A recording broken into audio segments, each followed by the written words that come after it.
Terpantas, terkini dan sahih. Bila-bila masa, di mana jua. Berita di jari. Subscribe YouTube Buletin TV3.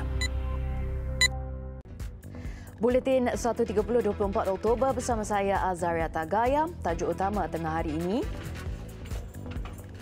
Kes bunuh mayat tidak ditemui, 3 warga tempatan dihukum gantung sampai mati. Komik kontroversi diharamkan kerana boleh mudaratkan ketenteraman dan keselamatan awam.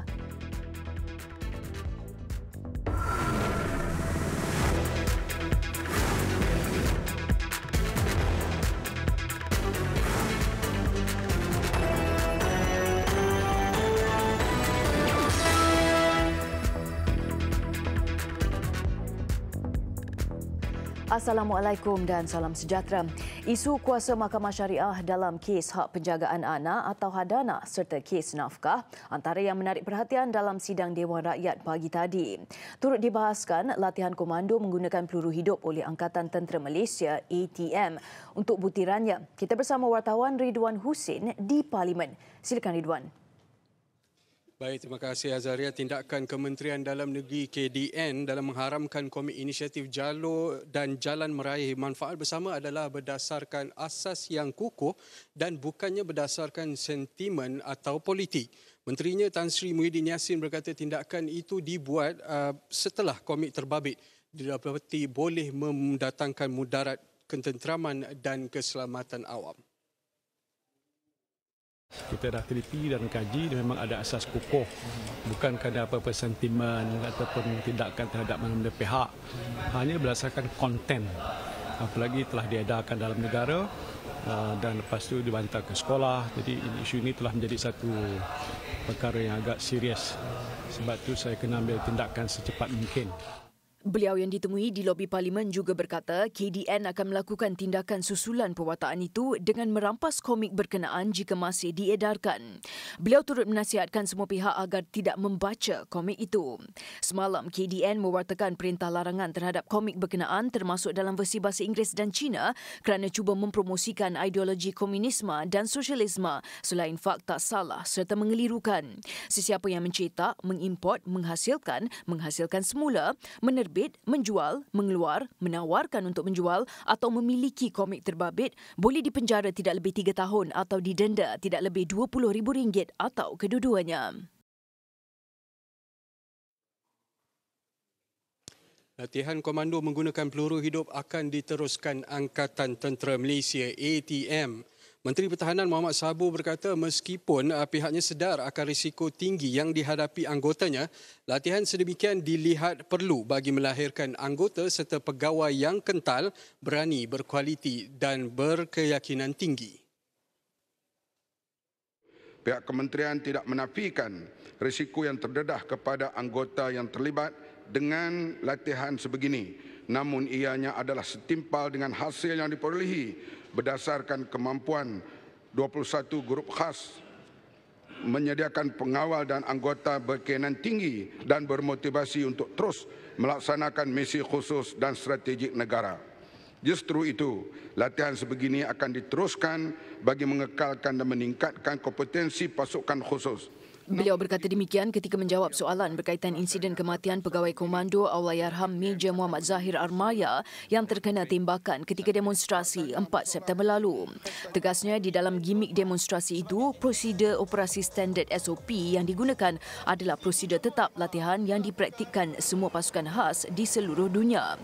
Bagaimanapun, SOP latihan itu akan terus dikaji dan ditambah baik dari semasa ke semasa oleh pasukan khas yang telah ditubuhkan bagi memastikan insiden sama tidak berulang. Lembaga Siasatan Tentera Darat Malaysia TDM sebelum ini menyatakan insiden kematian itu adalah kes terpencil dan diklasifikasikan sebagai kemalangan dalam latihan. Siasatan juga merumuskan peralatan dan kelengkapan digunakan ketika latihan keupayaan itu berada dalam keadaan baik. Kerajaan akan terus memperjuangkan nasib wanita yang terlibat dalam kes hak penjagaan anak atau hadanah atau serta kes nafkah melalui pemerkasaan Mahkamah Syariah. Dan usaha itu dapat dilihat melalui perbincangan yang giat dilakukan bersama Kementerian Kewangan serta Kementerian Pembangunan Wanita, Keluarga dan Masyarakat. Menteri di Jabatan Perdana Menteri Datuk Seri Dr. Mujahid Yusof berkata perbincangan itu perlu dalam menyelesaikan isu supaya keputusan Mahkamah Syariah tidak terikat dengan Akta Bank Negara Malaysia BNM. Ini masalah kita. Keputusan Mahkamah Syariah tidak terikat kepada akta tersebut. Begitu juga dengan KWSP. Jadi setelah kita membuka ruang untuk melihat bagaimana wanita-wanita ini perlu dibela melalui Mahkamah Syariah, kami sekarang dalam perundingan yang amat intensif dengan pihak Kementerian Kewangan dan juga Kementerian Wanita untuk membincang bagaimana kita nak jadikan keputusan Mahkamah Syariah ini juga terikat di dalam akta mereka. Beliau menjawab soalan tambahan Ahli Parlimen Kuala Terengganu Ahmad Amzad Hashim dalam sesi pertanyaan menteri di Parlimen pagi tadi. Meskipun peruntukan penguatkuasaan bailiff terhadap golongan suami yang gagal mematuhi keputusan Mahkamah Syariah telah dipersetujui, tindakan susulan untuk membekukan harta atau pembayaran melalui kumpulan wang simpanan pekerja KWSP terhalang ekoran tidak mempunyai peruntukan yang selari dengan Akta BNM. Penubuhan Dewan Mahkamah Tinggi Syariah bahagian hadanah dan nafkah buat masa ini hanya dilaksanakan di wilayah persekutuan. Sidang Dewan kali ini sedang berehat seketika dan akan kembali bersidang semula pada jam 2.30 nanti. Dan dengan itu kita kembali bersama Azaria di Sri Pentas. Silakan Azaria. Terima kasih Ridwan Hussein yang bertugas di Parlimen. Seterusnya, seramai 171 murid Sekolah Kebangsaan SK Kampung Nyalau di Bintulu, Sarawak tidak dapat meneruskan sesi persekolahan hari ini selepas jalan masuk ke kawasan sekolah berkenaan dinaiki air susulan banjir. Sekretariat Jawatankuasa Pengurusan Bencana Negeri Sarawak JPBNS Major Ismail Mahdi dari Angkatan Pertahanan Awam APM Sarawak berkata kelas ditangguhkan untuk hari ini namun guru serta kaki tangan pentadbiran masih berada di sekolah. Berdasarkan laporan diterima dari Jabatan Pendidikan Sarawak, ibu bapa tidak dapat menghantar anak mereka ke sekolah kerana jalan masuk tidak dapat dilalui. Paras air mulai naik sejak petang semalam di kawasan kuartus guru besar, kaki tangan pentadbiran, blok akademik dan blok pentadbiran. Berdasarkan foto dihantar APM Sarawak kepada wartawan kami Adib Othman, di setengah kawasan sekolah itu air naik hingga ke paras pinggang.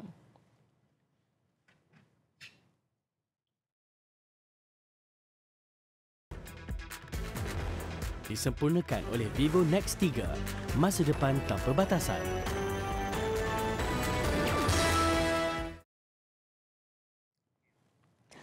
Buat pertama kali dalam sejarah perundangan negara, hukuman gantung sampai mati dijatuhi ke atas seorang wanita dan dua lelaki selepas didapati bersalah membunuh seorang lelaki pada Ogos 2016 tanpa mayat mangsa ditemui.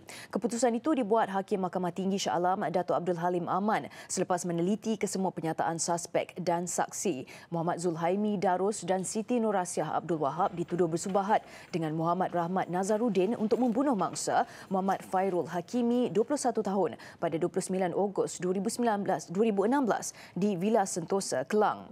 Bagi pertuduhan kedua pula, Rahmat dituduh bersendirian melakukan pembunuhan terhadap mangsa.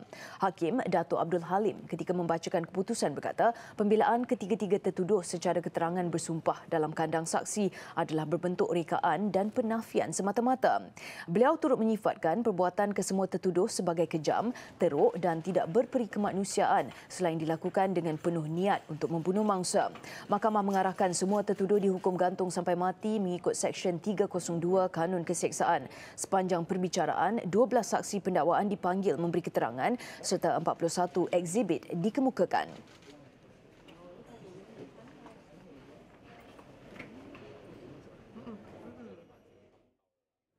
Seorang lelaki warga Singapura yang didakwa terlibat dengan pembunuhan isteri dan anak tirinya dihadapkan ke Mahkamah Magistrate Air Keruh Melaka pagi tadi.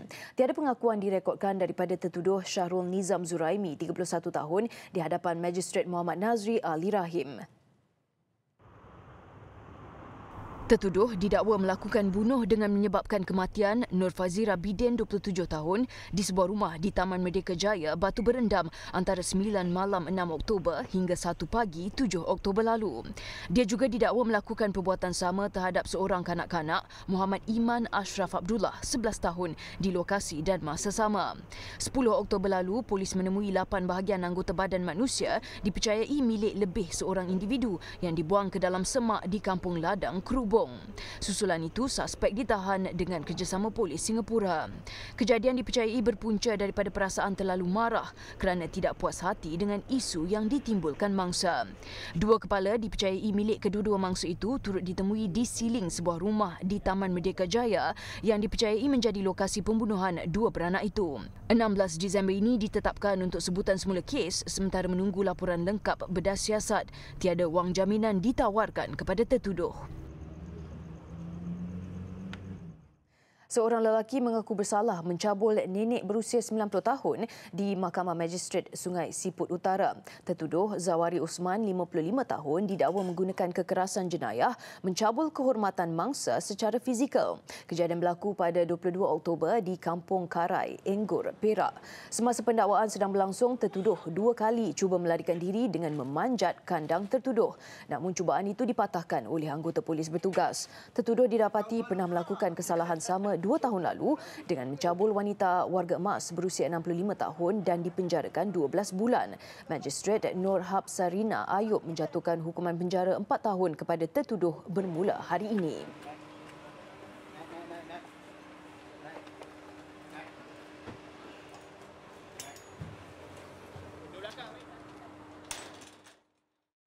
Perjanjian usaha sama yang ditandatangani One Malaysia Development Berhad 1MDB dengan Petro Saudi Holdings Cayman Limited PSI pada 2009 hanya memberi 1MDB satu tempoh masa kurang 48 jam untuk menamatkan perkongsian itu. Bekas Ketua Pegawai Eksekutif 1MDB Datuk Syahrul Azral Ibrahim Halmi berkata demikian pada perbicaraan kes dana 1MDB membabitkan bekas Perdana Menteri Datuk Seri Muhammad Najib Tun Razak. Menurut saksi ke-9 pendakwaan itu, 1MDB mempunyai masa sehingga 30 September 2009 untuk menamatkan perkongsian dengan PSI jika nilai aset PSI yang disuntikkan itu adalah lebih rendah daripada yang dijangka. Datuk Syahrul berkata demikian ketika sesi pemeriksaan balas Peguam Tan Sri Muhammad Syafiee Abdullah. Saksi ini ditanya mengapa perjanjian yang ditandatangani pada 28 September 2009 itu diteruskan meskipun syarikat kongsi dengan Petro Saudi Holdings itu sudah memiliki hutang besar. Jawab Datuk Syahrul, beliau hanya mengetahui syarikat itu mempunyai hutang besar berjumlah $700 juta pada hari sama perjanjian itu ditandatangani. Dia bagaimanapun terus menandatangani perjanjian itu kerana percaya kepada bekas pengarah eksekutif 1MDB, Casey Tang, yang juga sekutu kepada ahli perniagaan Low Tech Joe atau Joe Low. Casey sebelum itu memberitahu adalah lebih baik untuk beliau menandatangani perjanjian itu. Isnin lalu, Datuk Syahrul memaklumkan syarikat kongsi yang disebut 1MDB, Petro Saudi Limited, berhutang $700 juta kepada PSI. Ini kerana ketiga-tiga aset yang disuntik PSI dikatakan bernilai lebih tinggi daripada apa dipersetujui untuk disumbangkan dalam usaha sama terbabit. Exchange 106, bangunan pejabat ke-6 tertinggi di dunia ketika ini, menjangkakan 50% kadar kepenghunian menjelang akhir tahun depan. Pemajunya, Mulia Property Development Sendirian Berhad, yakin untuk mencapai 1.3 juta meter persegi komitmen ruang lantai dalam tempoh itu. Butirannya bersama Raza Shazani Muhammad.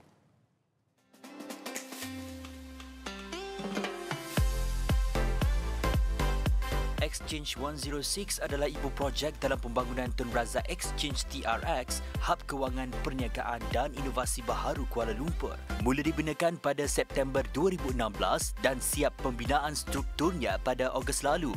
Sebanyak 500,000 meter persegi keluasan ruang lantai bangunan itu telah mula disewakan dengan jangkaan penghunian penyewa pertama pada Disember ini. Exchange 106 construction is basically complete.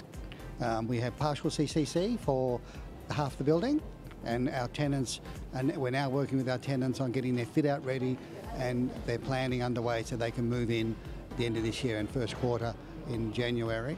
And then we're progressing for full CCC within the coming weeks. Exchange 106 mempunyai reka bentuk berkelas dunia setanding menara pencakar langit terkemuka dunia lain seperti Canary Wharf, London, Pusat Dagangan Dunia New York dan Pusat Kewangan Antarabangsa Shanghai. Saya pada ketika ini di ketinggian 232 meter dari paras laut, iaitu di tingkat 57 di Exchange 106, dan ini merupakan salah satu daripada mercu tanda negara. Di Exchange 106 dengan tingkat 106 492 meter ketinggian dan juga 2.6 juta keluasan yang disediakan kepada penyewa. Ia akan menjadi salah satu daripada 6 menara atau bangunan pejabat tertinggi di dunia yang bakal menghiasi ibu negara Malaysia, Kuala Lumpur. Razak Syazani Muhammad melaporkan.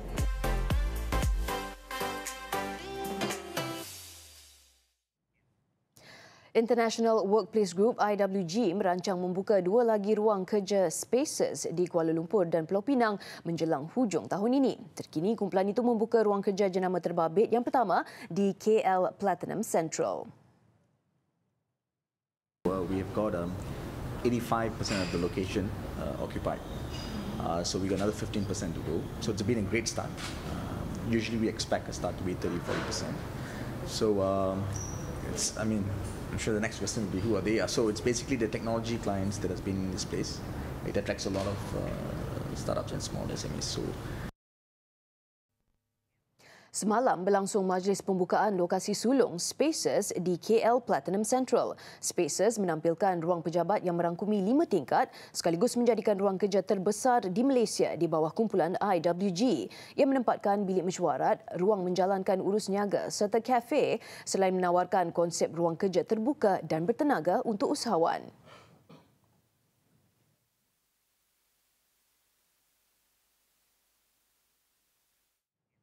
93 karya kontemporari 45 artis dari Asia Tenggara dan Asia diketengahkan pada pameran Fracture Fiction di Ibu Negara. Setiap hasil seni termasuk lukisan, arca dan fotografi itu menceritakan tentang peristiwa yang berlaku dalam kehidupan pribadi.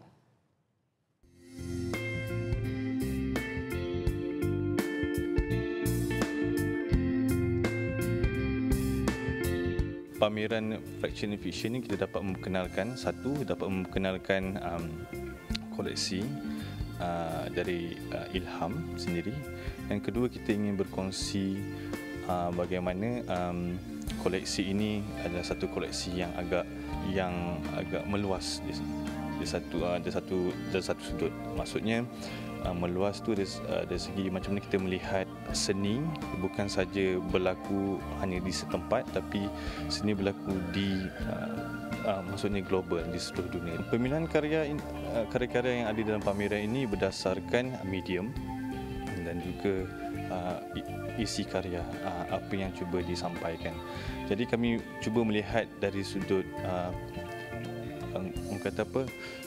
karya-karya di sini kami letakkan secara bukan kronologi, tapi ada sebagai loose tema yang agak ringan, tema yang agak loose untuk kita cuba dapatkan satu pandangan baru. Kalau kita lihat sini karya-karya yang ada di sini tidak semuanya catatan atau painting. Dia juga ada berupa seperti ada arca, ada instalasi, ada lukisan, ada juga fotografi.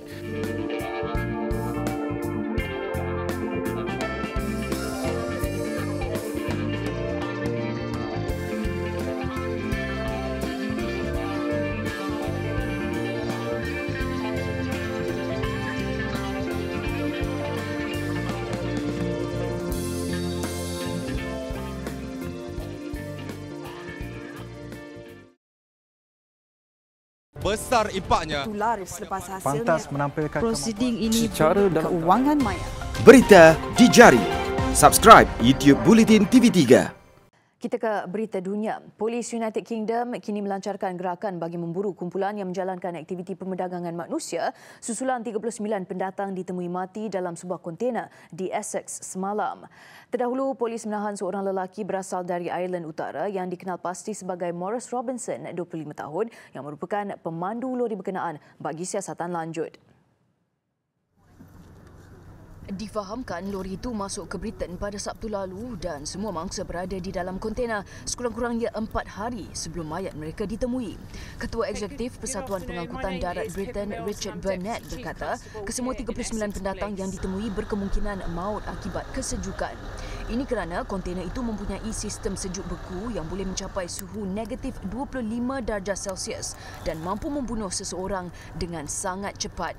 Lori jenis Scania itu dipercayai memulakan perjalanan dari Bulgaria masuk ke Britain melalui titik lemah di Ireland sebelum menaiki feri ke pelabuhan Holyhead di Wales dan terus ke Essex.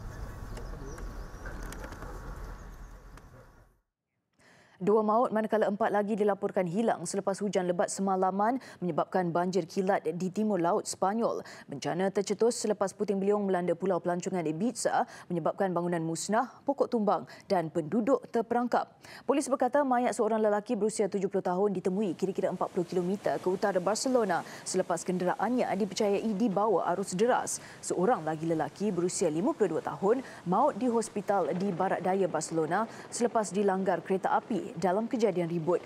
Sementara itu, di selatan Sepanyol, penyelamat berusaha mencari 4 lagi penduduk yang hilang, semuanya dari Tarragona, kawasan yang paling teruk terjejas. Di Catalonia, hampir 25,000 kediaman mengalami gangguan bekalan elektrik, manakala angin kencang dan hujan lebat turut memaksa penutupan kira-kira 40 jalan raya.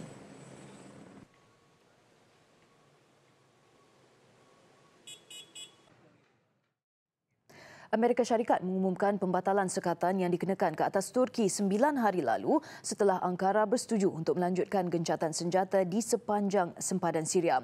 Keputusan diumum Presiden Donald Trump selepas Rusia dan Turki mengerahkan anggota tentera tambahan melanjutkan tempoh gencatan senjata susulan operasi Peace Spring yang dilancarkan di negara bergolak itu.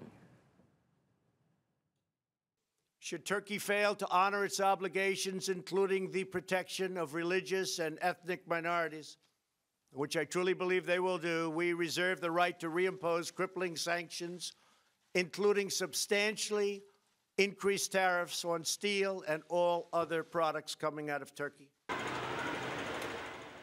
Serangan Turki ke atas Syria tercetus sebaik saja Trump mengumumkan pengunduran tentera Amerika Syarikat dari negara itu. Keputusan itu turut mengundang kritikan hebat daripada Parti Demokrat dan Republikan yang berpendapat Trump memberi lampu hijau kepada Turki untuk melancarkan operasi ke atas Kurdish yang disenarai sebagai organisasi pengganas.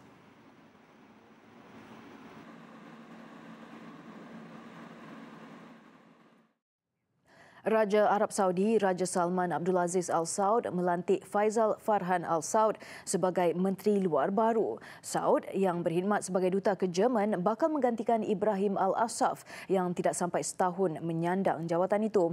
Asaf diturunkan pangkat sebagai Menteri Negeri menggantikan Adil Al Jubair pada Disember 2018, 2 bulan selepas pembunuhan wartawan Jamal Khashoggi di Konsulat Arab Saudi di Istanbul. Saud akan memegang jawatan itu ketika Riyadh perlu terus menangani pembunuhan Khashoggi yang dilihat sebagai krisis diplomatik terburuk negara itu. Saud, 45 tahun, berkhidmat sebagai penasihat utama di Kedutaan Arab Saudi di Washington ketika pembunuhan Khashoggi terjadi pada Oktober tahun lalu.